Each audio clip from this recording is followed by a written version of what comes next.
Perkenalkan, nama saya Faisal. Saya Muhammad Alinas. Dan saya Ahmad Yani. Kami akan membahas materi tentang kehidupan bernegara dalam konsep negara kesatuan Republik Indonesia. Sebelum ke materinya, marilah kita membaca basmalah terlebih dahulu. Bismillahirrahmanirrahim. 1. Konsep NKRI menurut Undang-Undang Dasar Negara Republik Indonesia tahun 1945. Ada 4. Yang pertama, proses penyusunan dan penetapan. Yang kedua, rumusan dasar negara menurut Jakarta Charter 22 Juni 1945. Yang ketiga, sidang BPUPKI yang kedua tanggal 10 sampai 16 Juli 1945. Dan yang keempat, penetapan Undang-Undang Dasar Negara Republik Indonesia tahun 1945. Pertama yang akan saya bahas yaitu proses penyusunan dan penetapan. Adapun proses penyusunan dan penetapan Undang-Undang Dasar Negara yaitu 1. Pembentukan Badan Penyelidik Usaha-Usaha Persiapan Kemerdekaan Indonesia atau BPUPKI pada tanggal 29 April 1945. Dibentuk BPUPKI dan dilantik pada tanggal 28 Mei 1945.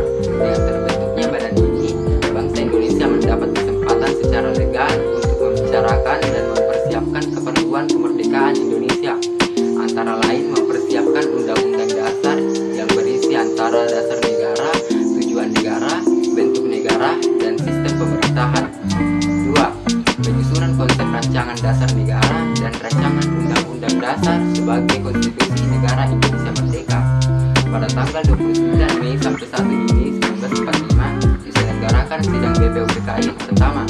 Pada sidang ini, Ketua BPUPKI Rajiman Dwi menyatakan kepada peserta sidang mengenai dasar falsafah apa yang akan dibentuk bagi negara Indonesia Merdeka. Negara menurut Jakarta Charter 22 Juni 1945.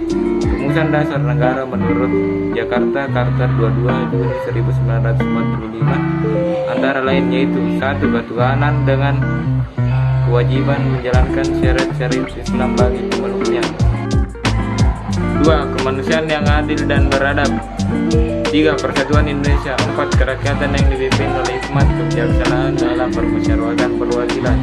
5. Keadilan sosial bagi seluruh rakyat Indonesia. Yang ketiga, sidang BPUPKI yang kedua tanggal 10 sampai 16 Juli 1945.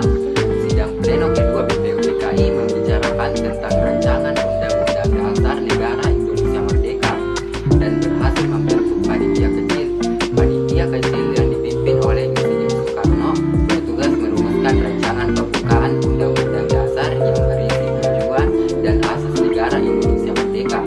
Panitia kecil yang dipimpin oleh Profesor Dr. Soekomo bertugas merumuskan rancangan batang tubuh Undang-Undang Dasar dan rancangan naskah proklamasi. Pada hari kelima sidang ini, yakni tanggal 14 Juli 1945, telah diterima rancangan dasar negara sebagaimana tersebut dalam piagam Jakarta yang dicantumkan dalam pembukaan dari rencana Undang-Undang Dasar yang sedang disiapkan. Pembukaan dan batang tabuh Undang-Undang Negara Republik Indonesia tahun 1945. 2. Memilih Insinyur Soekarno sebagai Presiden Republik Indonesia dan Dr. Andes Muhammad Hatta sebagai Wakil Presiden Republik Indonesia yang pertama. 3. Untuk sementara waktu, pekerjaan Presiden sehari-hari dibantu oleh Badan Pekerja Komite Nasional Indonesia Pusat.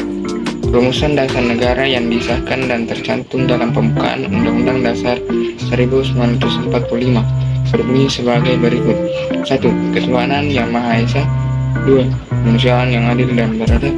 3. Persatuan Indonesia. 4. Kerakyatan yang dipimpin oleh hikmat kebijaksanaan dalam permusyawaratan perwakilan. 5.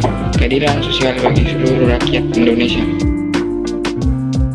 Adapun keunggulan NKRI yaitu 1. Semua urusan dikendalikan oleh pusat sehingga bisa terjadi pemerataan di berbagai bidang di seluruh wilayah Indonesia.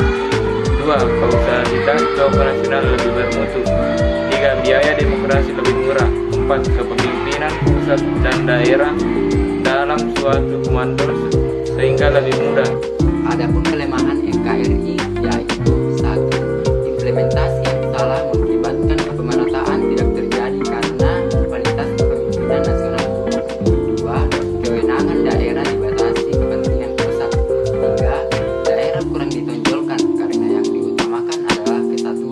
Oke, itulah tadi materi yang sempat kami bawakan. Semoga apa yang telah kami sampaikan dapat bermanfaat. Sekian, wassalamualaikum warahmatullahi wabarakatuh.